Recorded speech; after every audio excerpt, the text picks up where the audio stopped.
Irmãos, quando a gente labora durante a semana, durante às vezes dias, semanas, sobre uma mensagem, são horas e horas e horas. Eu normalmente gasto ou utilizo de 15 a 20 horas de meditação, de leitura, especialmente leitura da Bíblia e oração, para que chegue nesta hora, tenha uma palavra de Deus ao seu coração e ao meu coração. E a primeira oração que eu faço é: Senhor, que esta palavra seja vida em mim, porque como é que eu vou me apresentar aqui? E quantas vezes essa palavra não é vida em mim ainda? Ela está sendo gerada e transformada, a minha vida está sendo transformada pela palavra, mas o meu desejo, a oração, é que o seu coração, o meu coração, seja tocado pelo Espírito Santo. Nós não estamos aqui para fazer uma boa palestra, nós não estamos aqui para encher a sua bateria de energia espiritual. Estamos aqui para motivar você a amar Jesus e seguir Jesus. Essa é a razão da pregação da palavra de Deus. E o seu coração precisa estar aberto a isso. Nós estamos estudando esse tema, o fruto do Espírito Santo. E este tema precisa mexer com a gente. Há pessoas que podem se aproximar deste tema pensando assim: puxa, a minha vida talvez seja muito melhor se eu desenvolver esses sabores do fruto do Espírito. A minha vida vai ser muito melhor. Talvez alguns vão pensar assim: eu quero fazer a minha família melhor, as pessoas com quem eu vivo melhor. Quero tornar a vida delas melhor. Por isso eu quero ter essas virtudes espirituais, essas virtudes emocionais, esse equilíbrio, essa saúde. Talvez uma boa razão. Talvez você se aproxime deste tema e tenha pensado que é um chamado, e é mesmo, para uma inteligência emocional, para uma saúde emocional. Não só uma inteligência racional, mas uma inteligência social, emocional, para que tenhamos controle das nossas emoções, saibamos reagir. Uma boa razão também. Aliás, no Ecos desta semana agora, segunda-feira, a nossa irmã psicóloga, doutoranda Érica Nakano, citou um pastor que é um psiquiatra, doutor em psiquiatria, Zenon Lotufo Júnior. E ele menciona numa aula que ela participava, de autores que têm estudado espiritualidade e saúde emocional. E numa das aulas a Érica menciona, você pode ver lá no vídeo do Ecos da segunda-feira sobre bondade, que ele simplesmente coloca na aula na Universidade de São Paulo para doutorandos o texto de Gálatas capítulo 5. Mas o fruto do Espírito é, e aí ele cita as 9 palavras. E ela cita vários autores da psiquiatria e psicologia que têm estudado este assunto, porque sem dúvida estes temas, e hoje é o 6º tema, vão nos ajudar a desenvolver esta inteligência emocional, este equilíbrio que muitas vezes falta na nossa vida. Amor, alegria, paz, paciência, bondade, amabilidade, fidelidade, mansidão e domínio próprio. Mas estas, por melhores que sejam as razões, pensando em você, pensando nos outros, pensando em fazer o bem e transformar o seu ambiente, nunca serão a melhor razão para nos debruçarmos sobre a Bíblia. Porque a razão que eu quero trazer aqui, nós temos ouvido todo domingo, é que a gente se pareça mais com Jesus. Para que a nossa vida seja mais cheia do Espírito Santo e a gente viva um cristianismo que faz impacto na vida das pessoas, que transforma as pessoas, que chama atenção para Jesus quando a gente vive perto delas, onde quer que seja, nos ambientes talvez mais hostis à fé, nos ambientes mais secularizados que você possa conviver. Por isso, o fruto do Espírito Santo, porque só se consegue isso com o Espírito de Deus. Eu quero convidar você a abrir a sua Bíblia, nós vamos ver o vídeo enquanto você procura o texto. Você procura o texto e a gente vai soltar o vídeo da nossa série. Procure o texto aí em Gálatas capítulo 5 E deixa aberto aí em Gálatas capítulo 5, versículo 16. Vamos ver o vídeo.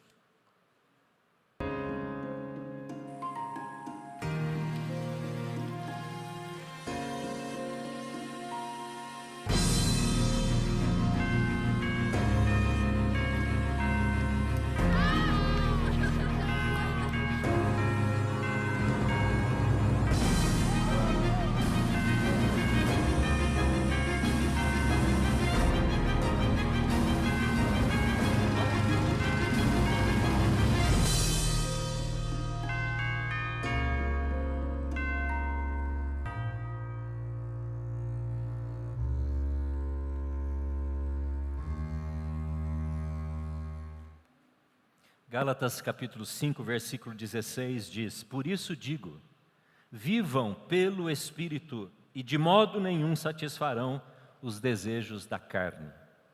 Pois a carne deseja o que é contrário ao Espírito e o Espírito o que é contrário à carne. Eles estão em conflito um com o outro, de modo que vocês não fazem o que desejam.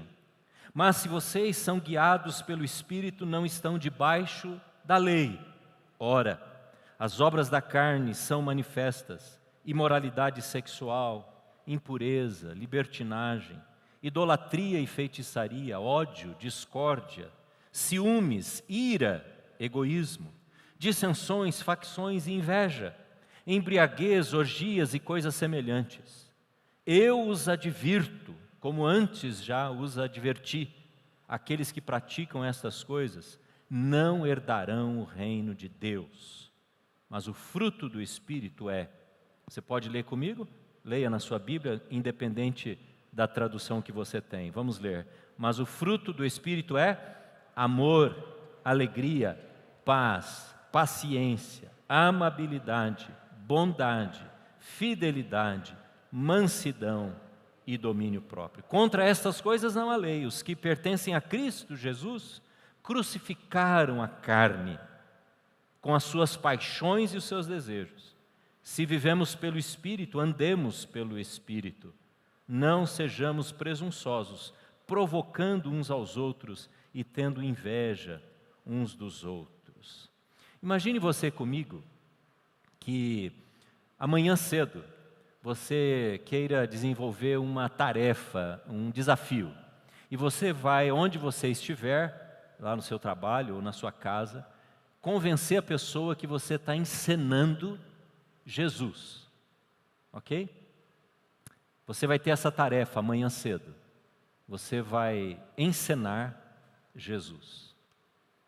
Não há dúvida que a primeira preocupação que você vai ter que ter, se você quer que alguém, que essa pessoa que vai ver você, acredite que você está fazendo, pense que você está fazendo uma boa encenação de Jesus, é o tema de hoje. Você vai ter que expor, mostrar, demonstrar amabilidade. O tema de hoje é amabilidade. Domingo passado nós vimos bondade. A bondade se diferencia da amabilidade porque a bondade ela é composta, ela é feita, ela é manifesta por atos de bondade, atos de misericórdia. Mas a amabilidade, ela é trato, ela é como a gente se relaciona com a pessoa. A amabilidade, ela é como que a sua foto no perfil da sua rede social. É a primeira coisa que a gente vê. Quando você recebe um contato de WhatsApp que não tem foto, você desconfia que aquele número já foi trocado. Não é assim? Você quer ver a foto, se ela está lá, se aquela pessoa é de fato a dona daquela rede social. É isso que a pessoa vê. A amabilidade é esta primeira vitrine, essa primeira manifestação, se você é um cristão. Não dá para imaginar um cristão, discípulo de Jesus, que não é amável. Não dá. É como você ir numa loja que pode ter muita coisa boa do lado de dentro, mas se a vitrine estiver feia, ela não vai chamar atenção para nada e ninguém vai querer entrar naquele lugar. É como um profissional que ainda usa aquele cartão de visita de papel. pode ser um ótimo profissional, mas se o layout a estética daquele cartão não for bom, se a rede social daquela empresa não atrair, poucos vão querer ver o conteúdo. Assim é na vida de um discípulo de Jesus. Se não houver amabilidade, não tem atração. Não atrai. Cristãos que não atraem, que são repelentes, na verdade.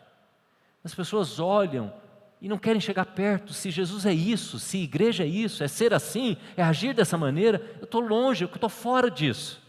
Nós ouvimos a leitura no início do culto, o pastor Rodrigo nos trouxe Jeremias.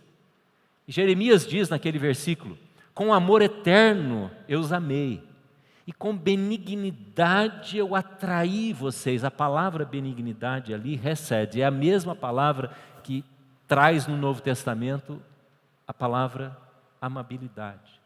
É como se Deus estivesse dizendo: eu cerquei você com tanta amabilidade que eu atraí você para mim. Não é assim na nossa vida?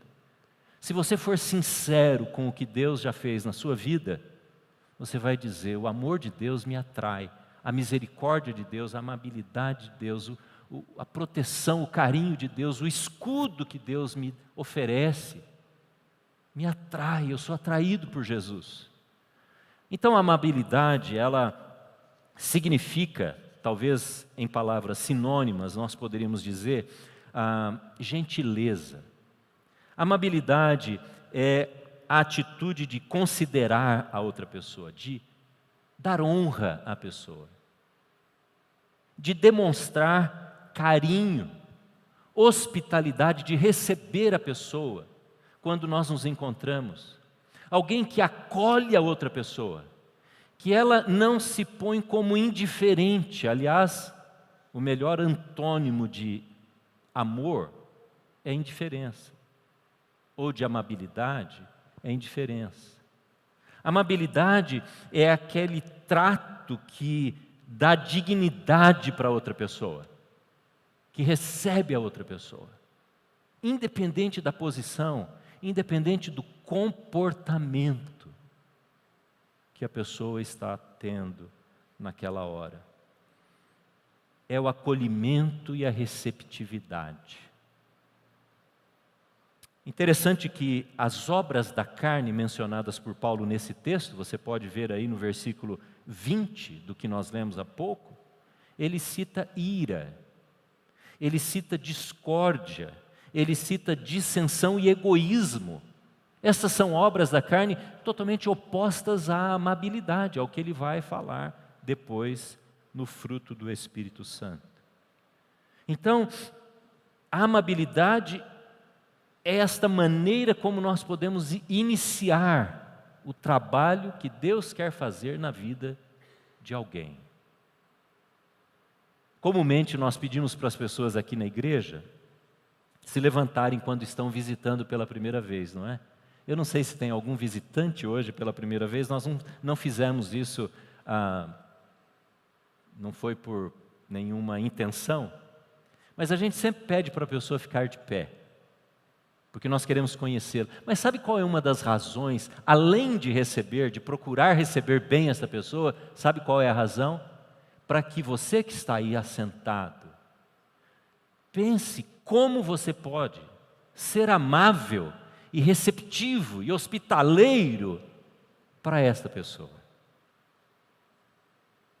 Porque a amabilidade faz parte, ela precisa fazer parte da nossa cultura, no nosso estilo de vida, da nossa maneira de ser.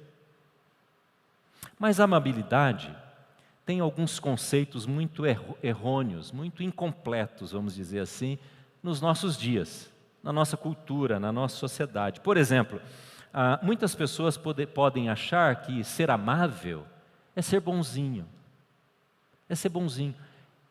é rir para todas as coisas, é fazer com que este sorriso complacente, às vezes concordando com todas as coisas, até com situações de saia justa, inadequadas, porque eu não quero entrar em confronto com ninguém. Então eu sou amável, eu sou bonzinho, sou sorridente, eu aceito as coisas. Isso não é amabilidade.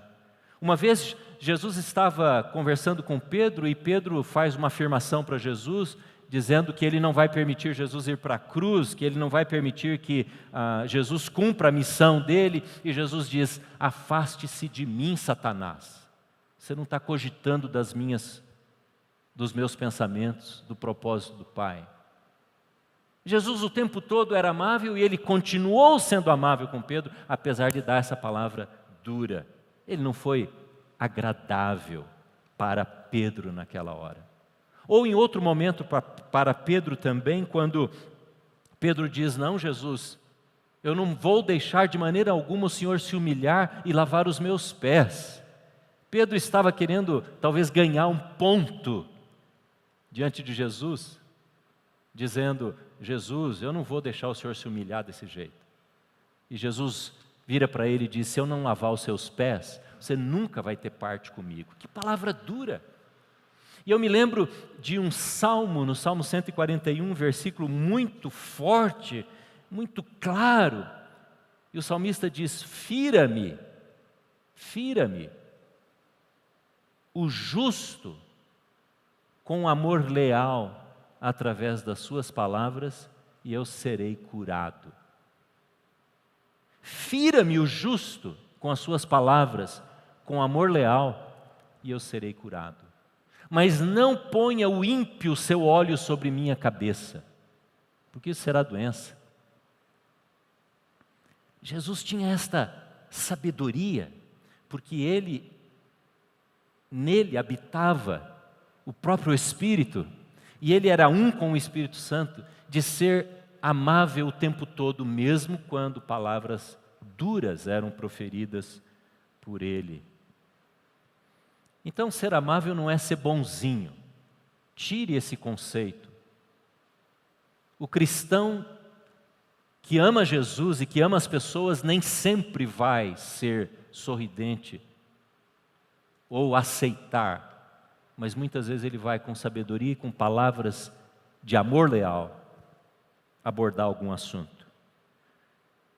Há também essa ideia de que ser amável é para quando a pessoa quer conseguir alguma coisa. Então ela chega numa repartição pública, vai falar com alguém, ou num balcão de recepção de um hospital, ou em qualquer outro lugar que ela precisa do favor, precisa da ação daquela pessoa, então ela é amável.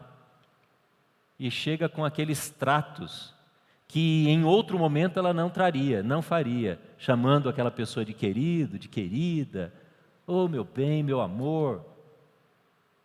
É uma bajulação, é uma palavra para conquistar alguma coisa, na verdade é uma manipulação, Isso é pecado, isso ofende o coração de Deus, porque nós não estamos tratando, neste caso, a pessoa com a dignidade que ela de fato tem, mas por aquilo que ela faz, ou por aquilo que ela fará. Veja como isso é sutil na nossa vida. Porque estamos com interesse. Isso não é fruto do Espírito, isso é obra da carne, por mais bonito que possa parecer. Veja como é sutil. Por isso nós precisamos pedir essa sabedoria de Deus. Também não é quem me trata bem. Muitas vezes as pessoas são amáveis para quem trata bem. Se eu recebo, eu também dou, não é assim? Isso não é obra do Espírito. Isso não é fruto do Espírito, isso é uma obra da carne. A amabilidade inclui, então, esse trato gentil, mas ele inclui também palavras duras. Interessante aquele exemplo da mulher samaritana. Jesus chega àquele poço, este é um bom exemplo de como Jesus foi amável. E Jesus não tinha balde nem corda para puxar água do poço, e ele diz para a mulher: mulher, dá-me de beber. Naquela cultura, judeus jamais conversariam com uma mulher samaritana. Especialmente porque Jesus sabia que aquela mulher tinha relacionamentos vários com muitos homens, porque depois ele vai revelar isso e vai chamá-la a um confronto. Mas Jesus vai, conversa e mostra hospitalidade, receptividade, honra àquela mulher que na cultura judaica e na religiosidade judaica nunca poderia receber aquilo. E Jesus vai a ela e abre esta conversa. Tanto é que ela fica espantada, e as pessoas têm que ficar espantadas com você e comigo. Como aquela pessoa me trata bem? Como aquele meu líder, meu chefe, me trata com tanta honra? A pessoa que vai limpar a sua casa, que vai encher o tanque do seu carro, tem que perceber que há uma honra que é dada por nós, que é além da boa educação. Boa educação se ganha em casa, fruto do Espírito se ganha com comunhão com o Senhor. Vai além, vai além. A pessoa percebe, as pessoas sabem que estão sendo tratadas como se Jesus as estivesse amando e acolhendo. E aquela mulher olha para Jesus e diz: Jesus, como que você sendo judeu, o Senhor sendo judeu, me pede água de beber?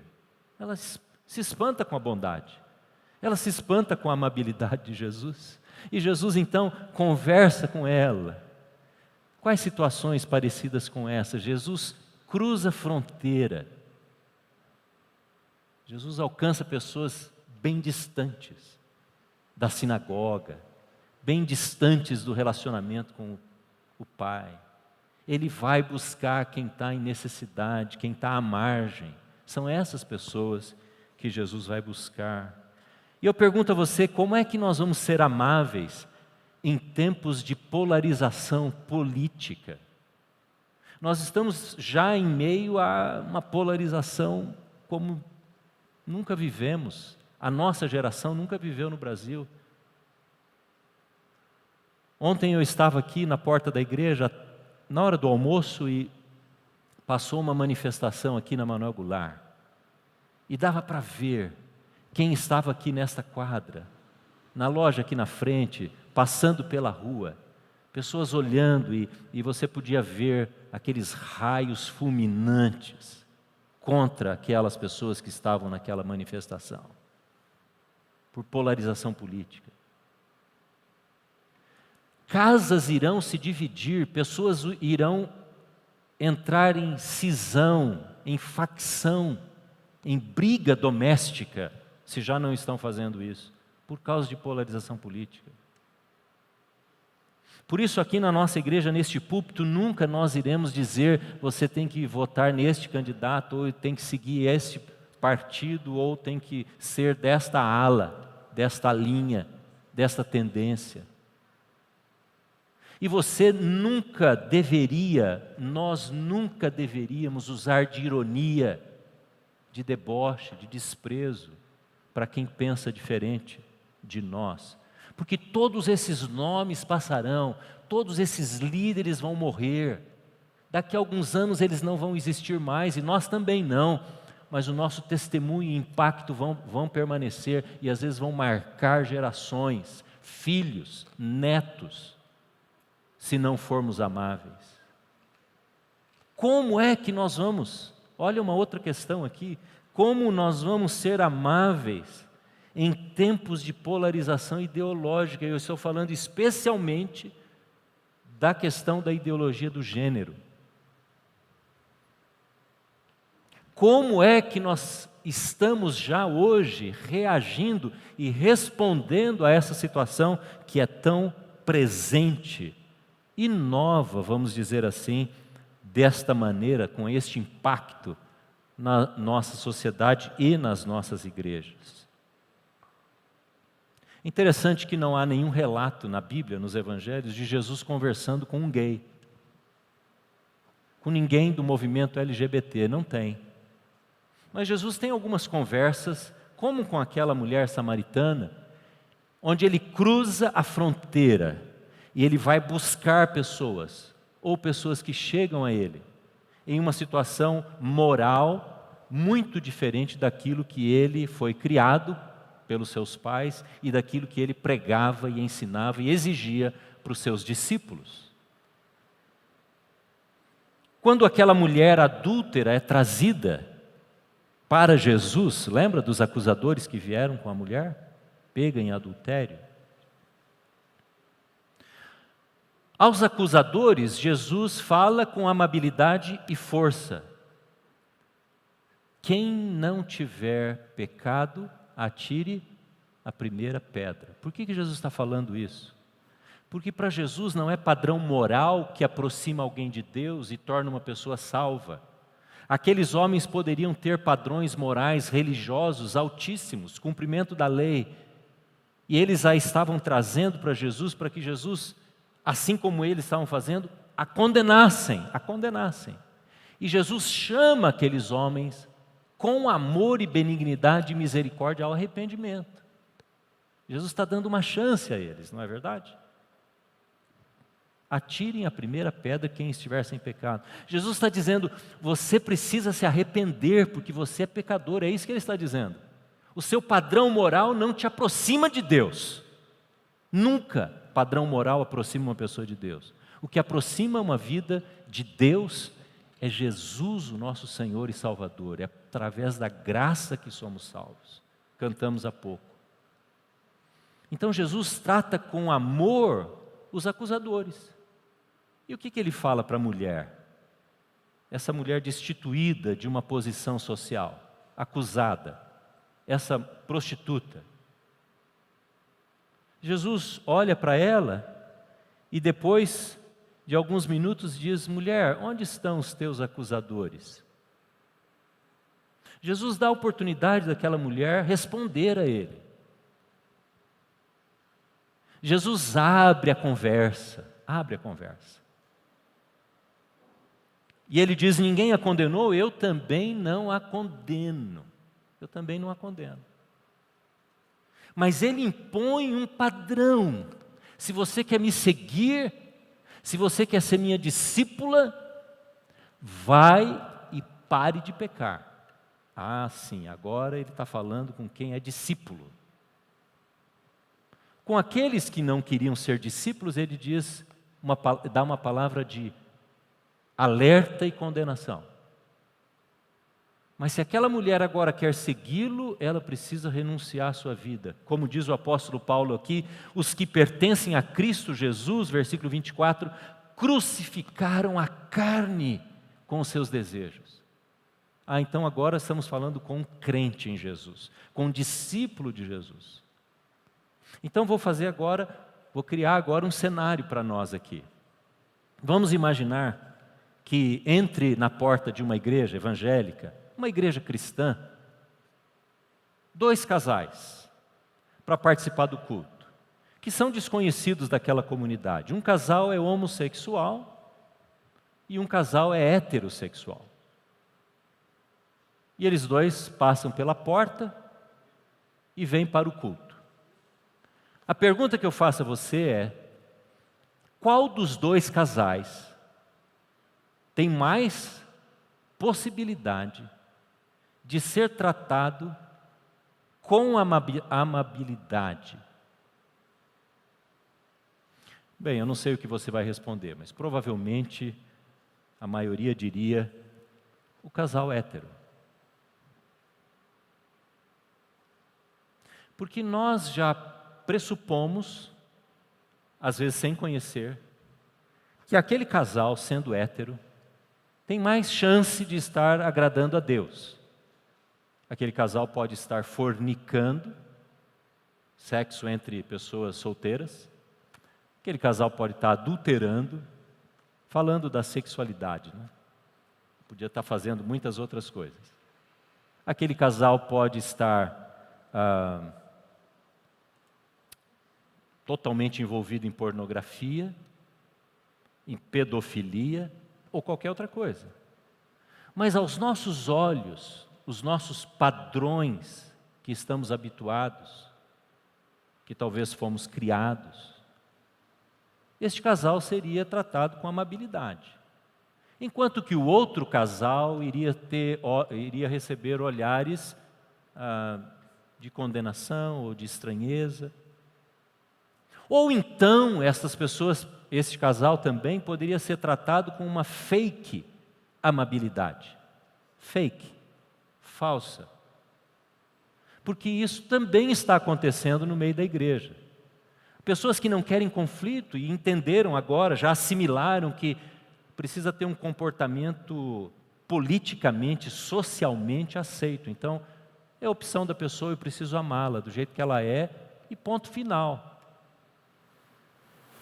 Não é assim que Jesus trata as pessoas. Jesus trata, toma a sua cruz e siga-me, renuncie o pecado e deixe e me siga, mude de vida para ser meu discípulo, o discípulo não tem onde repousar a cabeça e assim por diante.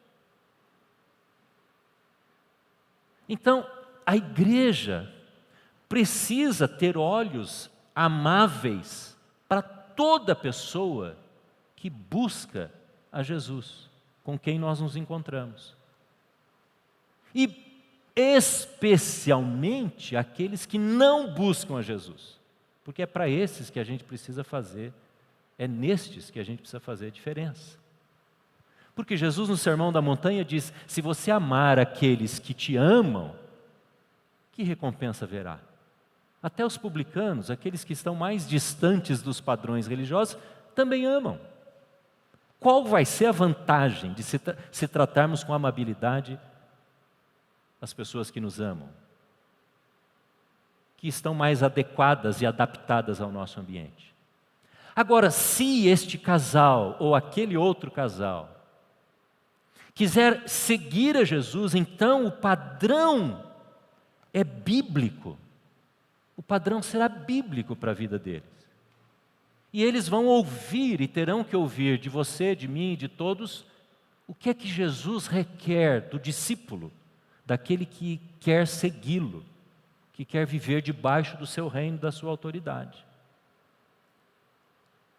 Então, os pais que muitas vezes sofrem este impacto da descoberta da sexualidade, das opções e dos comportamentos dos filhos, vão ser desafiados a dizer com muita clareza, eu te amo, e continuar sendo amável, como foi quando aquele filho, aquela filha, eram pequenininhos.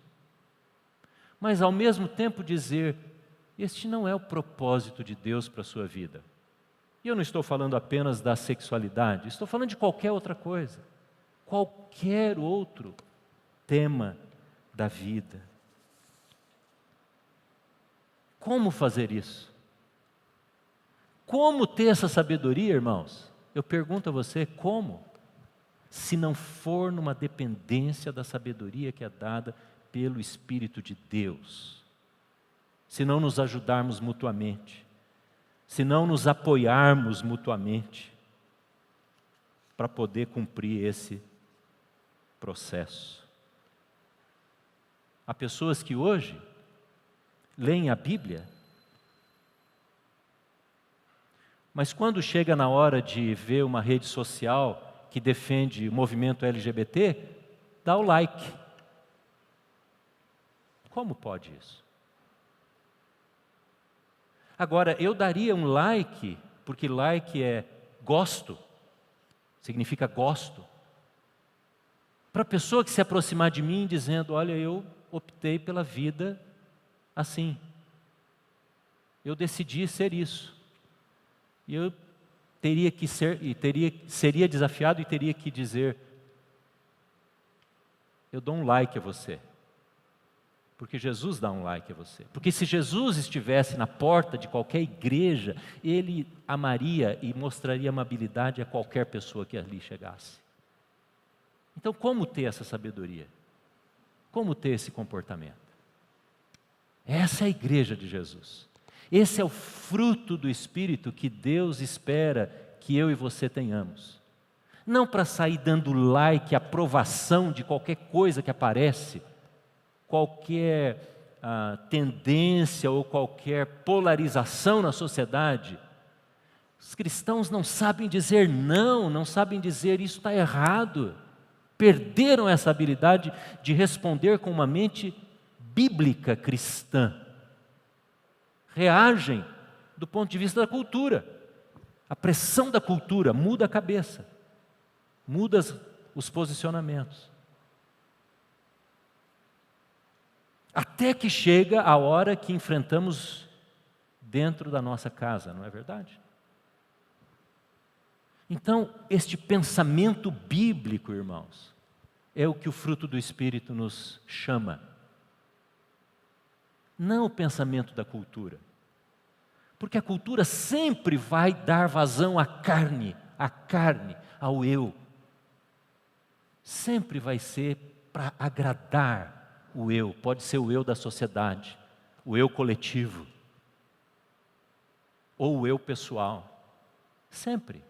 Porque diz o texto, a carne milita, a carne luta contra o espírito. E o espírito contra a carne, porque eles são opostos entre si. Por isso, John Stott está muito correto naquele livro que ele diz a contracultura cristã. Vale a pena você ler esse livro. Porque ele diz, e isso foi escrito, se não me engano, na década de 70 ou 80, sempre nós vamos estar contra a cultura. Sempre. O Evangelho é contracultural. Porque a cultura prevalece os desejos da carne. Os interesses, onde o homem é o centro e as suas paixões. Eu fiquei muito impressionado quando eu ouvi um testemunho, li um testemunho, na verdade, e aí fui procurar essa pessoa na internet, achei, ouvi muitas outras coisas, e também os seus livros. Uma mulher chamada Rosaria Butterfield. Rosaria Butterfield, aos 30 anos, optou pela vida homossexual. E ela se tornou lésbica, adotou esse estilo de vida, sendo professora universidade, numa conhecida universidade americana, final da década de 80. E ela viveu assim durante vários anos, até que um dia ela escreveu um artigo combatendo, como defensora do movimento LGBT, uma missão, uma organização americana chamada em inglês Promise Keepers. Algumas pessoas conhecem. Tem alguns filmes cristãos aqui no Brasil que mostram aqueles homens tomando posição, tomando compromisso da masculinidade, da paternidade, da liderança da casa. Você já deve ter visto isso. São estes que fazem parte ou que são discipulados por essa organização.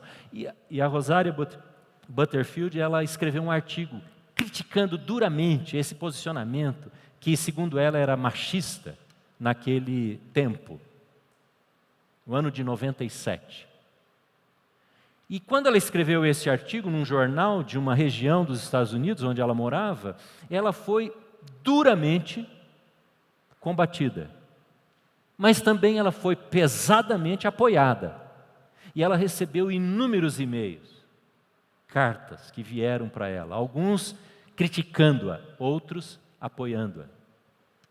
E ela diz no seu testemunho de conversão, da sua trajetória da espiritualidade, que ela colocou na mesa do escritório em 2 caixas. Aqui os opositores que criticaram o artigo dela. E o artigo ela tecia duras críticas ao cristianismo. E deste lado ela colocou aqueles que apoiaram o seu posicionamento como defensora do movimento LGBT. Mas um dia ela recebeu uma carta. E essa carta ela não conseguiu encaixar em nenhuma das caixas. E ela diz no seu testemunho o seguinte: era uma carta amável e questionadora. Tinha um calor, diz a Rosária, tinha um calor e civilidade, além de perguntas que queriam me sondar. E ela então não consegue decidir onde colocar a carta, e ela diz assim: foi a carta de oposição mais amável que eu já havia recebido. O seu tom demonstrava que o escritor não estava contra mim. Sabe o que aconteceu? Essa carta ficou, diz Rosário no seu testemunho, por 1 semana sobre a mesa. E ela ficou pensando naquilo, na maneira como aquele escritor se dirige, como aquele homem se dirigiu a ela. E ela então descobriu, foi atrás e foi à casa desse pastor. E foi recebido por ele e pela esposa. E naquele primeiro encontro ela foi impactada pela amabilidade, pelo amor, pela receptividade que aquele casal teve com ela. E resumindo a história, ela se converte. Ela se converteu, se tornou membro desta igreja, foi discipulada pelo casal.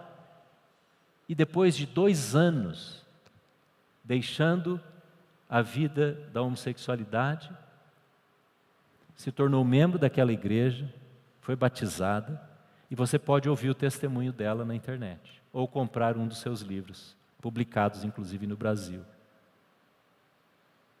Veja, uma palavra dura, questionadora, mas amável. O impacto. Isso já aconteceu há mais de 20 anos. E ela hoje tem vários livros que ajudam pessoas na luta pela sexualidade saudável. E ela dá palestras, e ela tem uma família, ela é casada, tem filhos. Como é que nós podemos viver este sabor do fruto na nossa vida, se não pelo Espírito Santo? Eu tenho pensado em círculos de amabilidade. Círculos. Quais são as pessoas que estão no círculo mais perto de você? Mais próximo. Se não os membros da sua casa. E eu estava lendo esses dias um artigo de uma doutora em psicologia da Universidade de São Paulo, e ela dizia sobre a descoberta que foi na década de 90 dos neurônios espelho. Tem psicólogos aqui, sabem do que eu estou falando. Eu não conhecia esse assunto até poucos dias atrás. E essa descoberta na década de 90 por um psicólogo, um cientista, na verdade, italiano, e isso tem sido estudado, e há uma declaração sobre essa pesquisa dos neurônios espelho, que assim como o DNA transformou o estudo da biologia, o neurônio espelho está transformando a maneira como a psiquiatria e a psicologia estudam o comportamento. E o neurônio espelho nada mais é do que aqueles neurônios que estão colocados no nosso cérebro, que nos fazem responder àquilo que recebemos. É aquilo que faz você e a mim ficar emocionado quando a gente vê uma cena de um filme, uma cena bem elaborada de um filme, não é assim? São os neurônios espelhos que refletem aquilo que recebemos.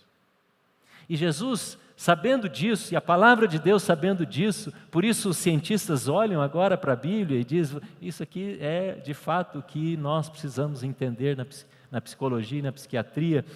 Ele coloca já na nossa formação, no nosso cérebro, neurônios que respondem. Amabilidade se aprende em casa. Filhos serão amáveis quando seus pais pararem de gritar. Aliás, Paulo em Efésios, se você olhar 4 páginas aqui para frente, você vai ver Efésios, Paulo dizendo, não entristeçam o Espírito Santo. E logo no versículo seguinte ele diz, abandonem a gritaria, abandonem a ira, porque você tem, e a pessoa que está com você tem, neurônios espelho, e ela vai refletir aquilo que ela receber. Por isso que a gente vê vídeos na internet, né? Faça o bem, porque isso é uma onda. É verdade, isso vai causar impacto na vida das pessoas. Mas alguém tem que ter origem, alguém tem que começar fazendo isso. Alguém tem que diminuir o tom da palavra, porque Provérbios diz que a palavra dura suscita ira. Mas a palavra boa, dita a seu tempo, é medicina, é cura.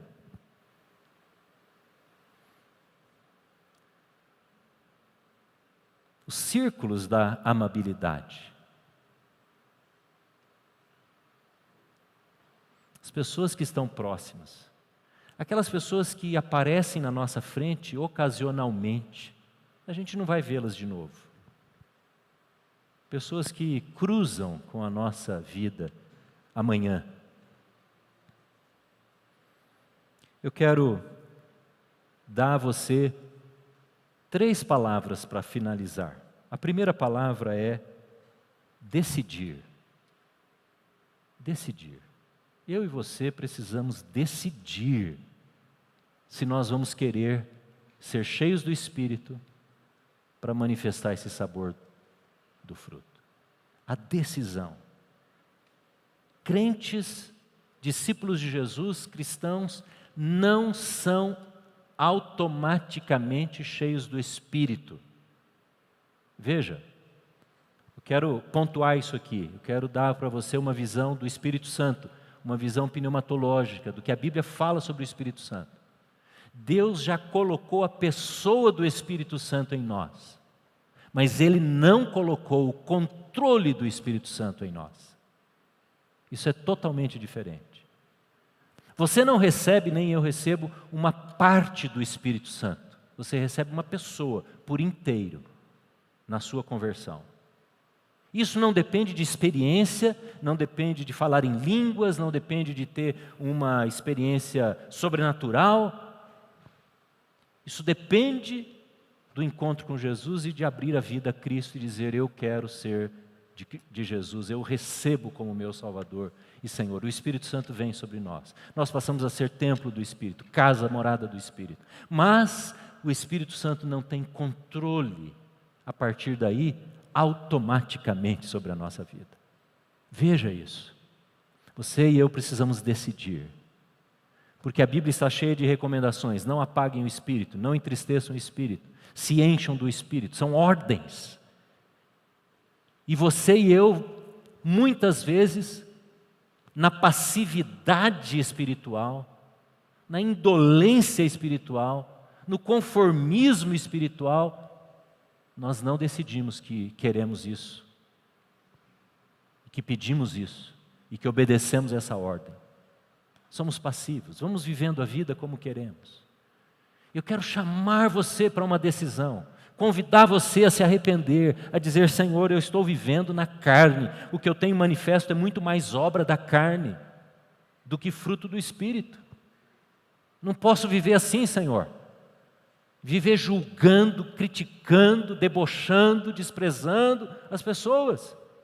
Tem misericórdia, Senhor, da minha vida. Decida, decisão. Essa tem sido a minha oração, Senhor. Todo dia de manhã eu quero me levantar e dizer: hoje é o dia que eu preciso tratar todas as pessoas com amabilidade. Não porque eu quero receber nada, mas porque elas são dignas, porque Deus as fez assim. E todos os outros sabores do Espírito Santo. A segunda palavra, além de desejar, é procurar. Procurar. O que eu estou dizendo com isso?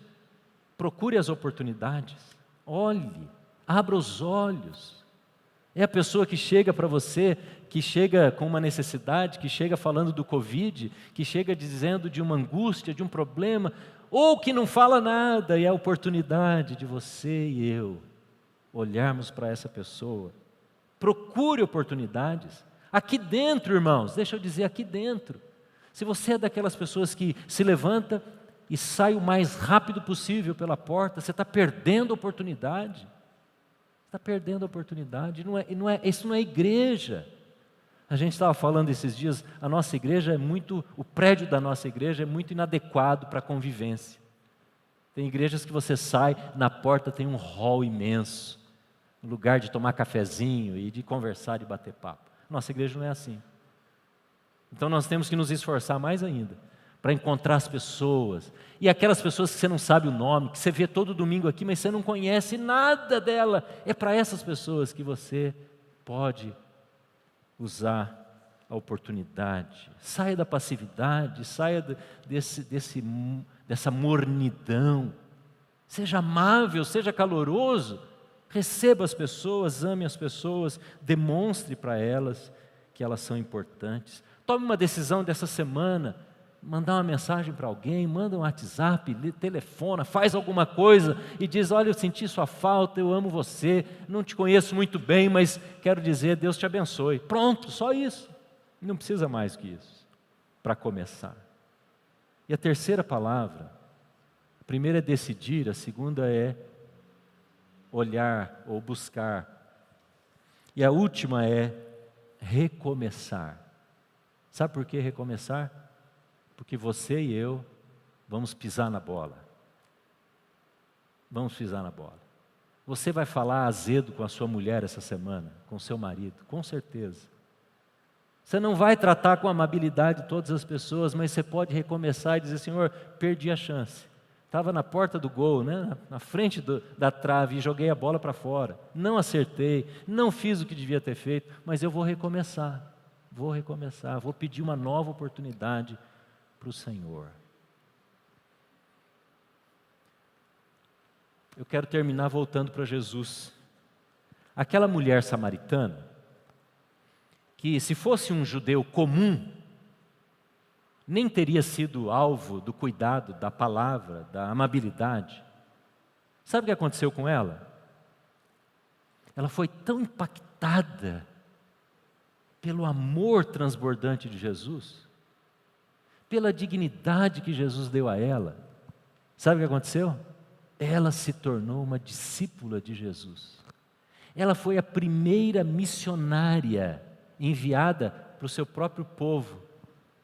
E se você ler o capítulo 4 de João, você vai ver que ela volta para a sua aldeia e conta a novidade. E depois muitos samaritanos conhecem a Cristo.